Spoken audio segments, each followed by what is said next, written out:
නිකමට හිතන්න පාරේ යනකොට හැමෝම හැරිලා බලන අමුතුම විදිහේ පෙනුමක් තියෙන ඇඟේ හිරිගඩු පිපෙන තරම් පවර් එකක් තියෙන මැෂින් එකක් ගැන. මේ තියෙන්නේ KTM 1390 Super Duke R. Video එක පටන් ගන්න කලින් ඔයාගේ කැමතිම බයික් එක මොකක්ද කියලා කමෙන්ට් එකක දාන්න.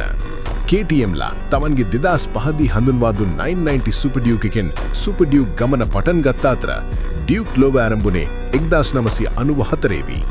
ඒ ඓතිහාසික ගමනේ අවුරුදු 30ක් සැපිරෙන 2024 වසරේදී තමයි මේ 1390 කියන අලුත්ම බයික් එක ලෝකයට හඳුන්වා දුන්නේ. මේක නිකන් අප්ඩේට් එකක් නෙවෙයි. මේක KTM ඉංජිනේරු ශිල්පයේ උපරිම සීමාව.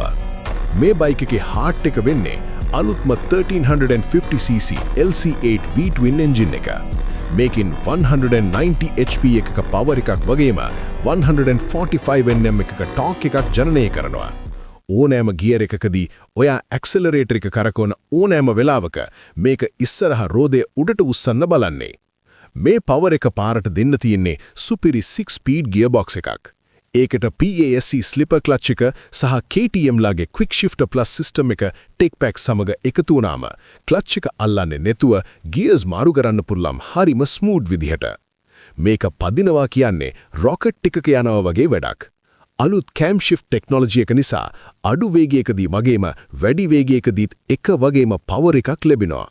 මේකේ තියෙන riding modes, rain, street, sport සහ optional tech pack, track pack සමග පර්ෆෝමන්ස් ට්‍රැක් දහරහා ඔයාට ඕන විදිහට බයික් එකේ පාලනය තියාගන්න පුළුවන්.